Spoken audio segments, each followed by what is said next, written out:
With the advancements of technology, it is getting easier for volcanologists to predict the start of a volcanic eruption with stunning accuracy.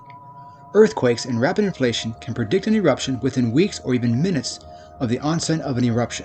But how about predicting when Kilauea's eruptions would end?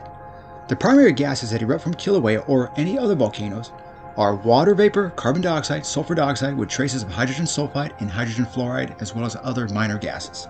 If you are visiting Hawaii just to only see the eruption of Kilauea, you may want to pay attention to the daily sulfur dioxide rates before making your trip. Falling sulfur dioxide emissions appear to be an indicator of when an eruption would end.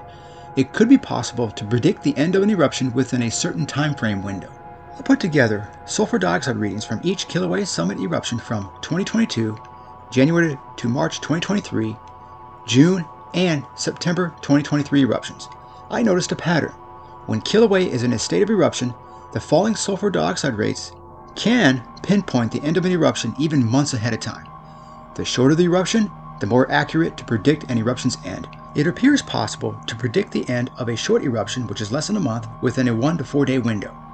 Predicting the end of longer eruptions could have an accuracy of a 4 to 10 day window depending on the length of the eruption. First, let's take a look at the last few months of the 14th month long 2022 eruption. In June 2022, the sulfur dioxide emission rate jumped up and down from anywhere from 2,000 to 4,000 tons per day. In August of 2022, it varied anywhere from 1,500 to 2,500 tons per day.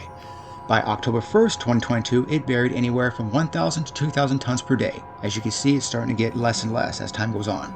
In November 2022, the average daily rate of sulfur dioxide emissions were around 500 tons per day, but towards the end of November, or the last 3 weeks of the eruption, the readings were less than 300 tons per day. The eruption stopped around 13 December 2022. This sulfur dioxide chart pinpoints the end of the 2022 eruption months ahead of time. Now, let's take a look at the 2023 eruption. Same here, this eruption lasted from January to March of 2023. The falling sulfur dioxide rates pinpointed the end of the eruption. The same with the June 2023 eruption. It appears that the falling sulfur dioxide rates pinpointed the end of the eruption. This chart shows no sulfur dioxide readings between the 16th and the 19th of June 2023 to give us better data. But the general direction put the end of the eruption between the 18th and the 22nd of June 2023. The eruption actually ended on the 19th of June 2023. The week-long 10 to 16 September 2023 eruption, falling sulfur dioxide readings clearly show the end of the eruption with a stunning accuracy within a 2-day window.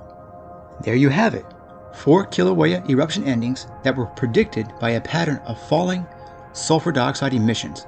Consider this before spending the money and flying to Hawaii to specifically see an eruption. The cost to fly to Hawaii for about 5 days, including hotel, rental car, flight, gas, and food, could cost in excess of $3,000 just for one person.